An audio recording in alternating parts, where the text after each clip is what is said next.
Baik, Bapak Ibu semua, kita mulai ya acaranya. Dan alhamdulillah hari ini kita bisa live streaming di FB maupun di Facebook. Tunggu sebentar.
Ya, baik Bapak Ibu, bisa kita mulai ya.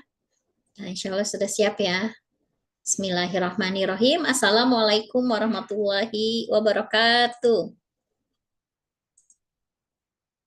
Alhamdulillah ya ahad, aladzi lam yalid walam yulad, walam yakul lahu kufuwan ahad.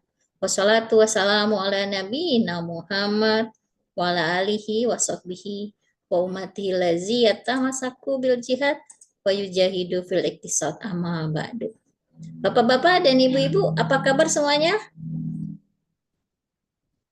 Alhamdulillah jauh lebih baik ya. Selamat berjumpa kembali dengan saya Hari Haryati, Produk Konsultan SNW. Dan Bapak Ibu pada kesempatan hari ini di live streaming Health Talk ya, insya Allah kita akan eh, mengudara online melalui yang pertama YouTube, terus ada juga di Zoom meeting dan juga bisa dilihat di Facebook. Ya baik Bapak Ibu, hari ini kita akan membahas sesuatu mengenai trombosis. Apakah trombosis itu? Jadi kita berharap tanpa trombosis ini kita bisa bergerak dinamis tanpa trombosis. Dan Bapak Ibu, sebentar saya bagikan materinya ya. Ditunggu.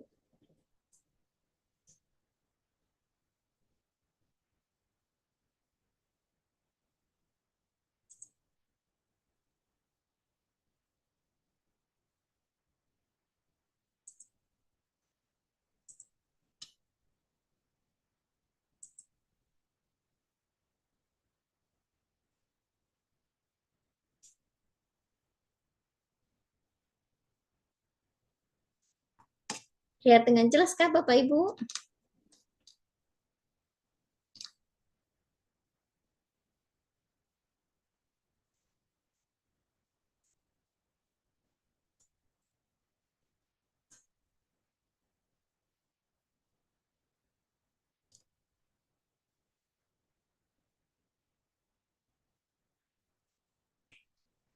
Sebentar. Masih loading ya, ditunggu sebentar.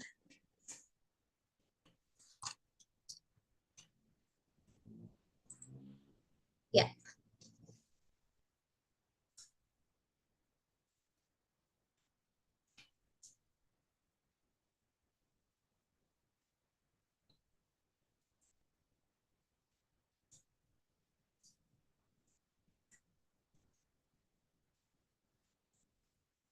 baik, sudah terlihat jelas ya Bapak Ibu semua ya. Ya, tips bergerak dinamis tanpa trombosis. Bapak Ibu bisa kita lihat di sana ada sepasang Bapak dan Ibu juga ya untuk bisa bergerak dinamis tanpa trombosis. Dan Bapak Ibu eh, untuk bergerak dinamis tanpa trombosis ini kita perlukan agar bisa tetap aktif, sehat, dan juga produktif sepanjang hari.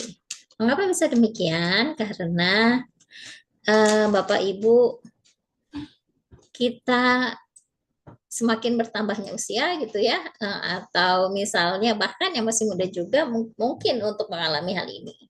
Jadi yang sering mengalami kaki pegal saat berjalan, lalu uh, duduk terlalu lama itu juga sering sakit-sakit, berdiri berjam-jam itu juga sakit, dan kaki terasa berat setelah beraktivitas. Siapa yang suka mengalami hal ini? Nah, hal ini umum ya Bapak Ibu semua. Yang menjadi masalah apabila kita misalnya itu kan berlangsung dalam waktu lama gitu ya atau beberapa saat. Namun setelah apa namanya kita merubah posisi, apakah kita tetap mengalami hal itu atau misalnya berubah. Nah, yang menjadi bahaya adalah apabila kita sudah merubah posisi gitu, misalnya kaki sudah tidak tertekuk tetapi masih mengalami hal itu gitu. Nah, masih mengalami pegal-pegal yang lebih dari yang lain. Nah, ini yang harus dihati-hatikan. Jadi Bapak Ibu, kaki ini adalah sangat penting gitu ya bagi kita. Mungkin bisa jadi hanyalah sebagai kita melihat kaki adalah bagian yang bukan organ dalam gitu ya, tapi ternyata yang namanya mandiri itu kan katanya di atas berdiri di atas kaki sendiri. Dan ini memang adalah kenyataannya.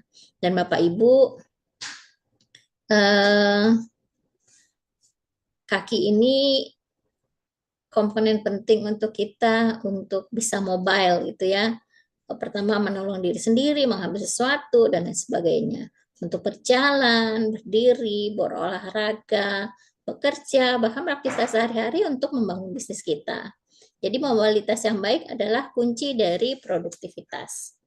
Dan Bapak Ibu semua, dengan kita bergerak dinamis tanpa ada masalah, ini adalah hal yang luar biasa. Nah, eh, lalu selanjutnya apa yang terjadi bila terjadi trombosis? Jadi apa itu trombosis? Atau biasa disebut juga dengan deep vein thrombosis atau DVT. DVT ini yang bisa terjadi pada seseorang apabila dia mengalami pegal yang luar biasa dalam jangka waktu tertentu dan tidak mudah berubah gitu ya, tidak membaik dalam jangka waktu itu. Nah, itu disebut deep vein thrombosis. Ini DVT adalah pembentukan bekuan dalam darah pada pembuluh vena bagian dalam, terutama di tungkai kaki. Bapak Ibu bisa lihat pada gambar di sini apabila terjadi trombosis gitu ya. Ini pembuluh darahnya mulai mengalami penyumbatan dan dia harusnya bisa apa namanya mengalirkan darah secara lancar itu namun menjadi terhambat karena ada sebab-sebab tertentu. Antara lainnya juga adalah penggumpalan apa namanya trombosit ya, penggumpalan trombosit sehingga tidak melancarkan peredaran darah. Nah, ini bisa kita lihat yang di sebelah kiri adalah bagian yang normal dan yang di sebelah kanan ini adalah bagian yang bermasalah. Apabila terjadi eh, apa namanya trombosis ini atau di vein trombosis. Nah, Bapak Ibu, mengapa DVT berbahaya? Karena yang terjadi adalah apabila peredaran darah tidak lancar, mulai ada pembekuan darah, maka akan menyebabkan aliran darah terganggu, baik di kaki bengkak dan juga nyeri. Itu yang mengakibatkan kaki bengkak dan nyeri dan kita tidak aktif untuk beraktivitas sehari-hari gitu. Bahkan kita di rumah aja itu perlu berjalan, perlu berdiri. Jadi apabila kita mengalami gangguan di vena kita, nah atau tadi yang disebut dead frame thrombosis, ada gumpalan-gumpalan lemak disebabkan juga karena pembuluh darah yang sedikit meradang gitu ya karena ada sebabnya. Itu menyebabkan kaki bengkak dan nyeri dan mobilitas menurun. Bisa kita lihat di sini ya. Nah, kalau ini yang paling atas sebelah Bapak Ibu lihat nih sebelah kiri atas ini adalah eh,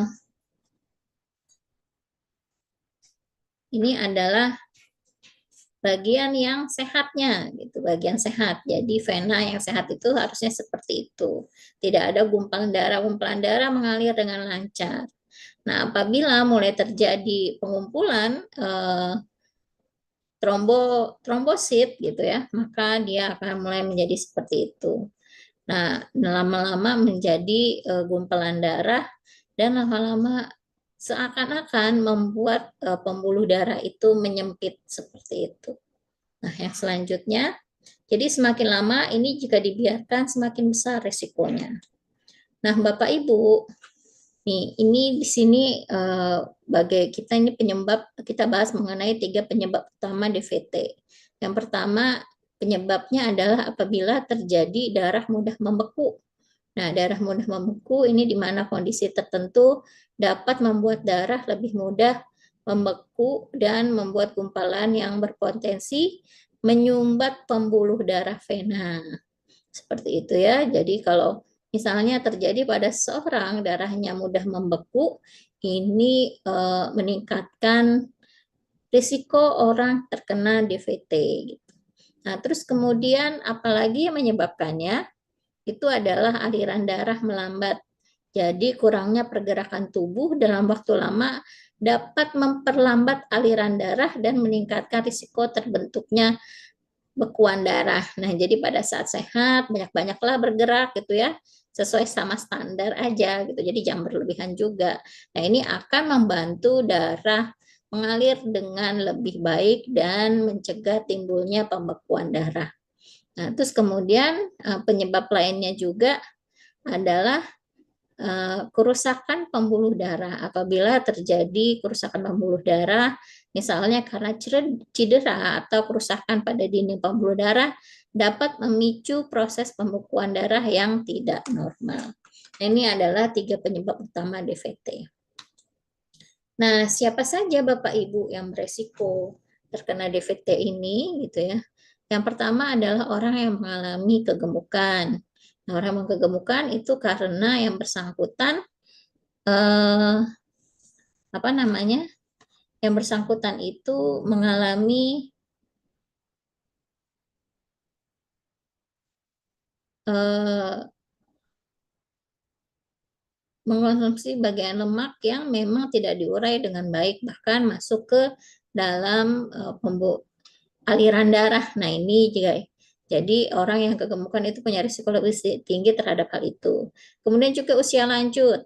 Nah, usia lanjut adalah orang-orang yang di mana kondisi pembuluh darahnya ataupun metabolisme dalam tubuhnya sudah tidak 100% dalam kondisi baik. Nah, ini menyebabkan orang apa namanya?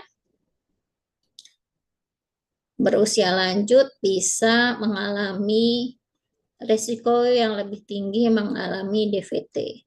Yang ketiga adalah orang yang pernah mengalami sakit stroke. Jadi sangat mungkin di mana dia berisiko terkena penyakit DVT. Terus juga orang yang punya penyakit kanker, orang yang pernah operasi ya gitu. Itu juga resikonya tinggi. Kemudian perokok. Nah, yang selanjutnya juga adalah orang yang mempunyai kolesterol tinggi. Nah, Bapak Ibu, selain itu ada aktivitas sehari-hari yang bisa menyebabkan DVT lebih mudah, yaitu orang yang duduk terlalu lama dan risikonya meningkat, di mana kurangnya gerak akan menyebabkan darah mengalir lebih lambat.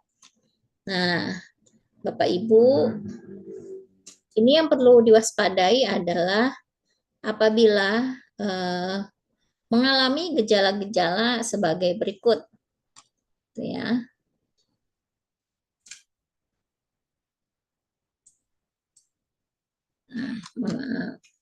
Misalnya apabila orang akan terkena DVT, itu akan muncul gejala-gejala awal yang perlu diwaspadai. Yang pertama, kaki terasa berat. Yang kedua, sulit berjalan cepat. Yang ketiga, cepat lelah saat berjalan. Yang selanjutnya, yang keempat, itu akan terjadi bengkak dan juga kemerah-merahan pada bagian yang terkena DVT. Yang selanjutnya mulai terasa sakit ya, terasa nyeri. Dan yang selanjutnya pembuluh darah tampak melebar. Ini adalah gejala-gejala yang perlu diwaspadai dengan terjadinya DVT. Nah, Bapak Ibu, bisa kita lihat di gambar. Kita akan bahas mengenai varises dan DVT. Dan pembuluh darah yang melebar dapat menjadi tanda adanya gangguan aliran darah nih pada kedua hal ini. Bapak Ibu bisa lihat itu yang mana yang normal, yang mana terjadi vasodilation ya. Jadi mulai terjadi DVT ataupun varises seperti itu. Nah, kalau di varises pembuluh darahnya sudah mengembang ya gitu. Seperti itu. Nah, kalau di terjadi pembesaran pembuluh darah. Nah, apa juga yang berisiko adalah perjalanan jauh ini juga mempunyai risiko yang tinggi untuk orang mengalami DVT atau trombosis. Jadi duduk berjam tanpa bergerak meningkatkan risiko pembekuan darah. Nah, yang selanjutnya, Bapak Ibu, apa yang harus kita lakukan untuk menghindari terjadinya trombosis atau pembekuan darah agar aktivitas kita tetap lancar sehari-hari. Yang pertama, bergerak dalam setiap kesempatan. Jadi hindari untuk diam dalam posisi yang sama terlalu lama, begitu ya. Jadi berdiri setiap 1 sampai dengan 2 jam. Kalau misalnya bekerja pun di depan monitor itu ya harus berdiri. Dan Bapak Ibu yang punya aktivitas lapang cukup banyak, nah ini beruntunglah Bapak Ibu karena harus bergerak ke sana kemari dan itu mengurangi risiko DVT. Terus kemudian jalan ringan beberapa menit. Nah, jadi kalaupun misalnya harus bekerja lama, nah itu perlu jalan ringan dan dalam waktu beberapa menit. Jadi jangan terus duduk di tempat yang sama atau tidak bergerak di tempat yang sama terlalu lama. Nah, yang kedua, latih otot betis ya.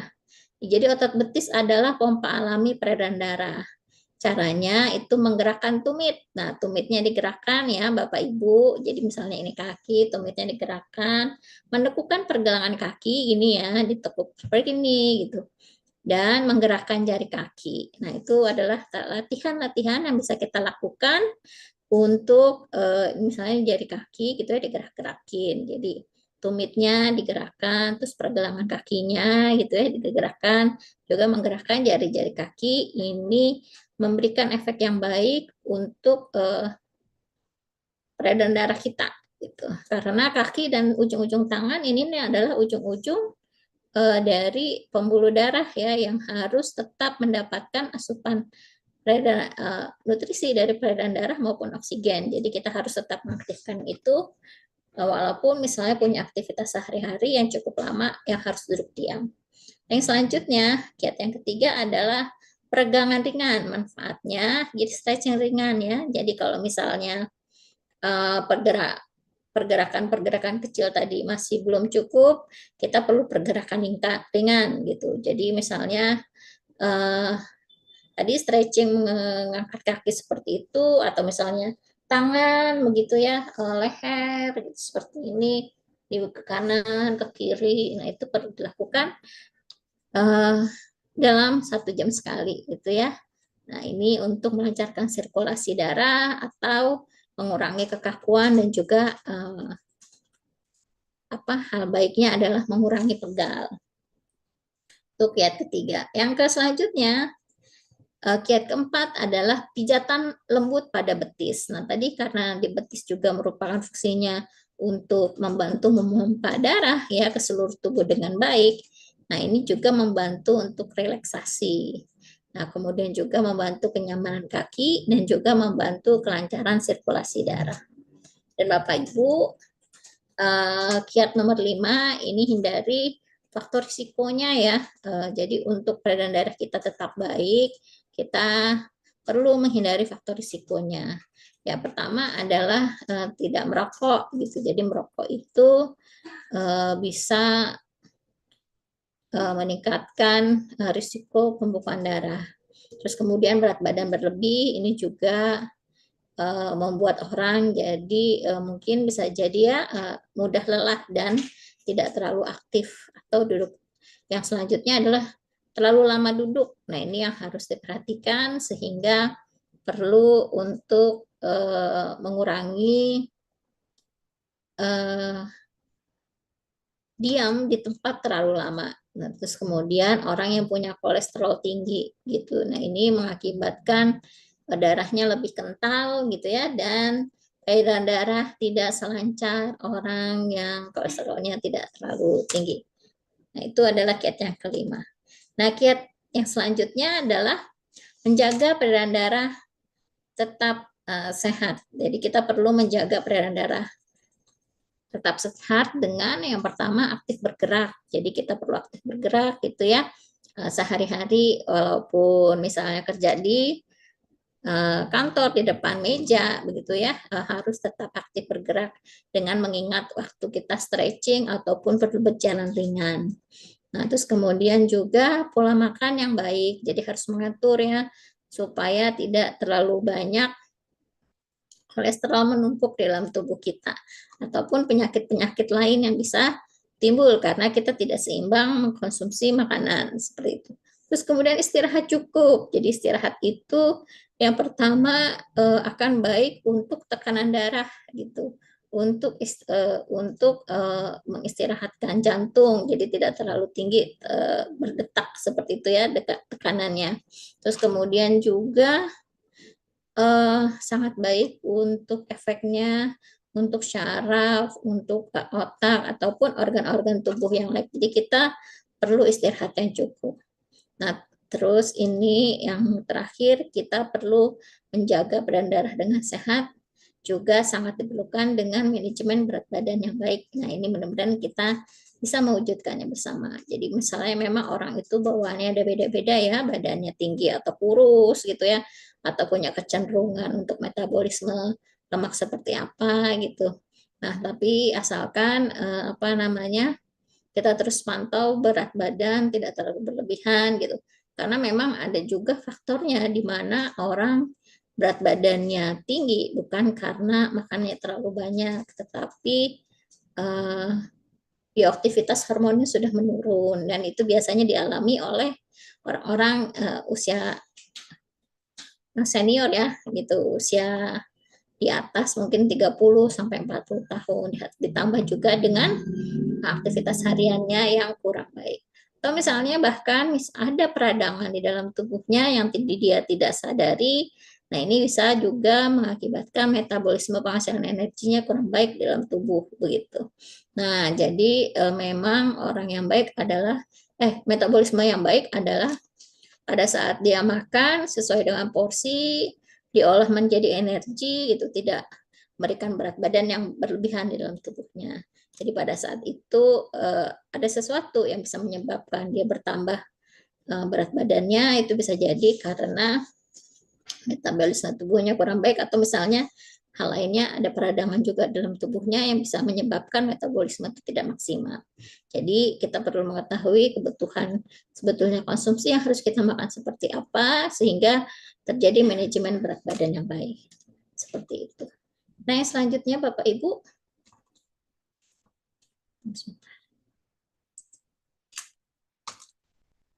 Nah, kita perlu juga mendukung aktivitas sehari-hari kita dengan herbal untuk peredaran darah yang baik. Yang pertama kita perlu sini ada teh hijau istimewa cap pucuk ya untuk mendukung peredaran darah yang baik. Terus kemudian ada Nigella Plus, ada Sot Mindatop, ada juga Sot Tensikol. Nah, ini jadi dapat menjadi bagian dari gaya hidup sehat yang membantu menjaga kesehatan dan melancarkan peredaran darah. Nah, Bapak Ibu, di sini bisa kita lihat dukungan herbal yang baik untuk menjaga tubuh kita terhindar dari masalah peredaran darah. Nah, di sini ada Sot Nigella Plus, ini adalah herbal yang kaya akan antioksidan dan juga mencegah agregasi trombosisnya. Jadi sel darah merahnya itu terurai ya, enggak menggerombol gitu. Tidak mencegah agregasi trombosis gitu, mencegah pembekuan darah. Nah, kemudian ini juga dari tensikol ini bisa melancarkan sirkulasi di dalam peredaran darah di vena ya dan juga menjaga tekanan darah tetap stabil. Nah, kemudian ada Sotmindatop, ini juga antioksidan yang baik untuk melindungi lapisan endotel dan meningkatkan mikrosirkulasi di dalam sel gitu. Bahkan ke otak dan juga bagian-bagian terpencil di ujung-ujung pembuluh darah seperti itu. Nah, ini juga ada kita punya teh hijau istimewa cap pucuk. Di sini ada EGCG-nya. Ini merupakan pengencer darah alami ya.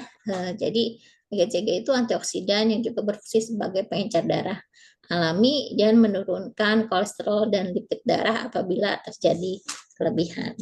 Seperti itu. Jadi Bapak Ibu, semoga kita tetap produktif dan aktif, tetap aktif dan produktif untuk mobilitas yang sehat dan membantu kita tetap produktif dan juga berkembang secara pribadi. Nah, jadi Bapak Ibu yang perlu kita lakukan untuk 5 langkah bebas trombosis adalah bergerak rutin, latihan otot betis, peregangan ringan, pijat lembut, hindari faktor risiko, dan juga konsumsi herbal yang luar biasa ya, yang tadi sudah disebutkan di sini. Gitu. Ada pilihannya adalah Sot Nigella Plus, Sot Ensikol, Sot Mindatop, dan juga teh hijau istimewa cap pucuk dengan yang kaya akan antioksidan dan baik untuk peredaran darah kita yang juga sangat baik untuk menjaga berat badan tetap normal. Ya, baik Bapak Ibu, dan semua produk-produk ini bisa didapatkan di Mitra Salur seluruh Indonesia ya. Bapak Ibu dari Sumatera Utara, Kalimantan Selatan, Sulawesi Tengah, Riau, Aceh, Sulawesi Selatan, Banten, Jawa Barat, dan juga DKI Jakarta. Di Sulawesi Selatan ada di Sinjai dan juga di Makassar ya. Di Jakarta dan sekitarnya ada di sekitar Tangerang, Banten gitu, dan di DKI Jakarta ada di sekitar Jakarta Selatan dan juga di Sumatera Utara ya, di berbagai daerah itu baik Medan, Padang Sidempuan, kemudian Deli Serdang dan juga Asahan dan juga di Titipapan. Ya, baik Bapak Ibu semua, demikian sajian materinya. Mudah-mudahan apa yang disampaikan bisa diterima baik oleh Bapak Ibu semua. Oke. Nah, ya Bapak Ibu, apakah ada pertanyaan? Kalau ada pertanyaan, dipersilahkan untuk menuliskan pada kolom komentar, baik di chat Zoom maupun di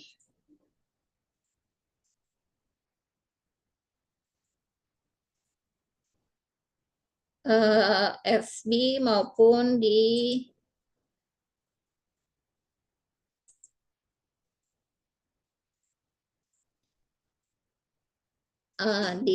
YouTube. Oke. Apakah ada pertanyaan, Ibu Safiana? Ada pertanyaan? Ibu Fatmawati?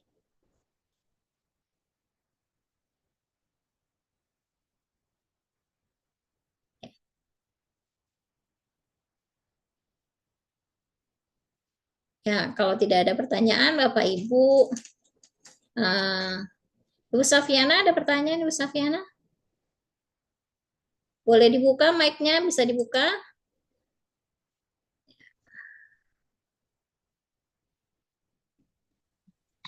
Afwan, Afwan Bu, bertanya. Ya, silakan Bu. Bentar ya, saya. Assalamualaikum. Waalaikumsalam Tadi warahmatullahi yang wabarakatuh. beresiko terkena DVT, yang tadi saya catat itu ada stroke, Hmm? kolesterol tinggi, infeksi, kanker. Kalau orang yang stroke dengan ada pendarahan kepala, bagaimana obat herbal ya herbal mana apa herbalnya yang tepat yang mana Bu? Oh ya, baik. Bentar ya, saya coba. Tadi saya men-share beberapa materi berkaitan sama herbalnya ya. Ditunggu sebentar.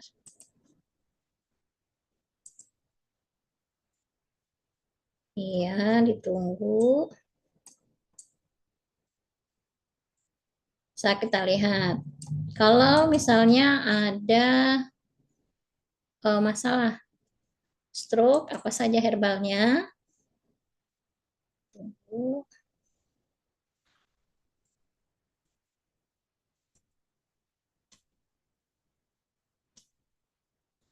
Nah, sudah terbaca ya Bu? Sudah terbaca belum Bu?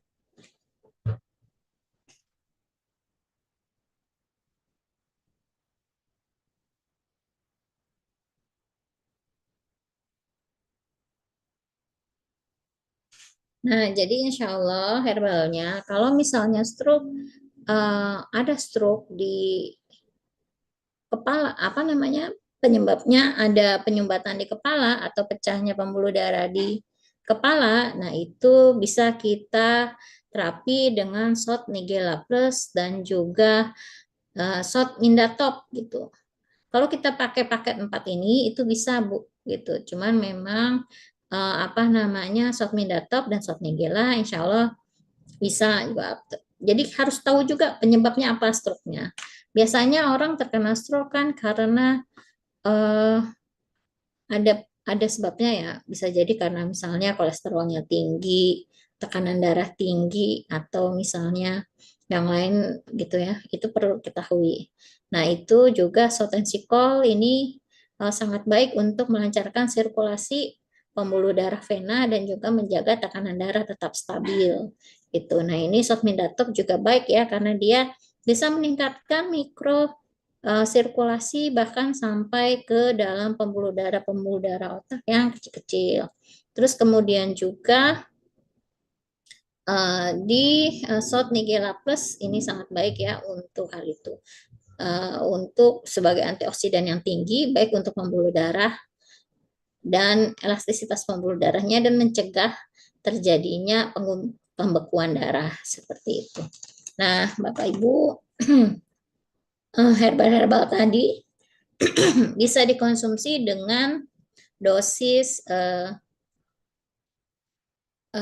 penyembuhan. Jadi nigelanya 3 sekali minum, terus kemudian itu sehari 2 kali. Tensikolnya 2 gitu ya, sehari 2 kali, 2 kapsul. Nah, tadi nigelanya 3 kapsul, tiganya itu 3 kapsul. Nah, terus Satmidatoknya juga dua kapsul gitu ya, sehari pada pagi dan juga sore hari. Dan untuk teh hijaunya itu bisa dikonsumsi sepanjang hari gitu ya, dengan cara pembuatan teh hijau yang baik gitu ya. Bisa melewatkannya, misalnya teh hijau ditaruh di saringan, melewatkannya dengan air panas dengan cepat seperti itu. Dan kemudian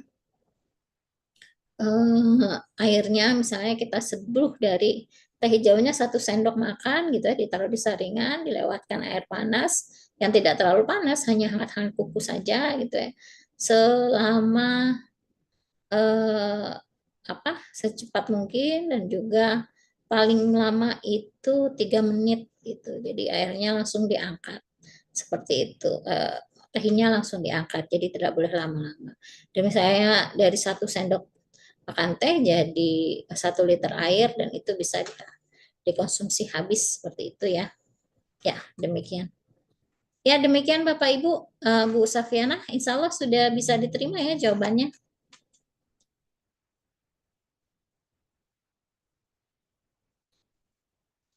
Bu Safiana.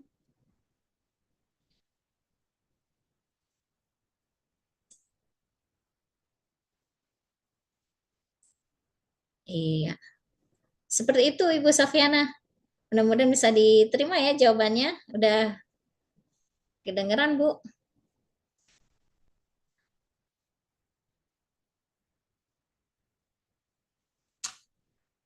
Ya, baik. Terima kasih banyak Bu Safiana atas pertanyaannya.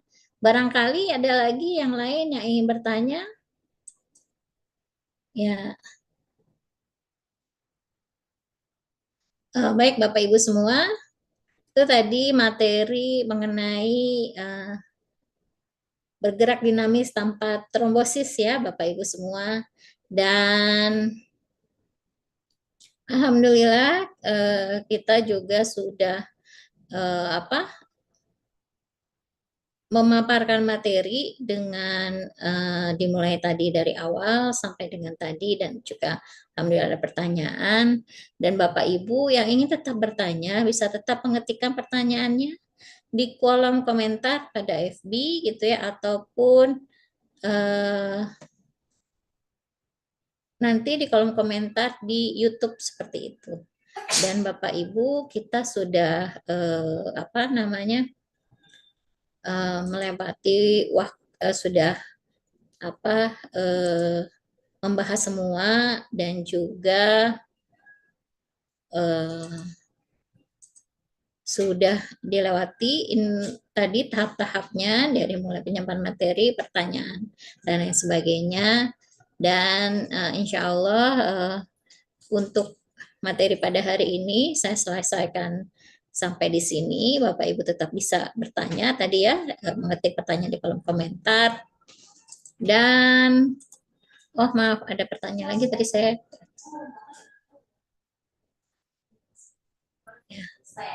Ya, baik Bapak Ibu, terima kasih banyak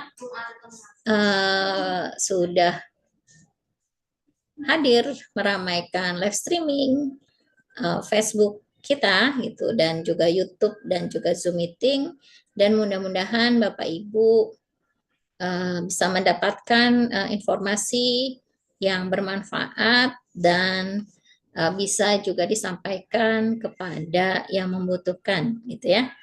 Nah, Bapak Ibu bisa mengklik tombol like-nya di YouTube maupun di Facebook ya mengenai materi hari ini, dan Bapak Ibu bisa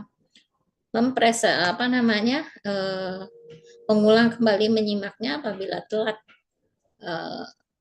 menyimak seperti itu. Ya, baik Bapak Ibu, terima kasih banyak, dan sampai jumpa di acara-acara yang akan datang. Kita tutup dengan doa kafaratul majelis. Subhanakallahumma wa bihamdika asyhadu alla ilaha illa anta astaghfiruka wa atubu ilaik. Sampai jumpa kembali di acara-acara kampus yang akan datang. Dan minggu depan kita akan ada live streaming bersama Dr. Sot, dan selamat mengikuti acara selanjutnya ya di minggu depan. Jangan lupa mengajak teman-teman yang lain untuk mengikuti acara tersebut. Ajak teman, saudara, dan lain sebagainya. Ya, baik Bapak Ibu, terima kasih banyak. Sampai berjumpa kembali. Wabillahi taufiq wal hidayah. Wassalamualaikum warahmatullahi wabarakatuh. Waalaikumsalam warahmatullahi wabarakatuh. Terima kasih banyak Bu Ari. Sama-sama, saya izin live ya. Ya, saya izin end meeting. Terima kasih. Assalamualaikum.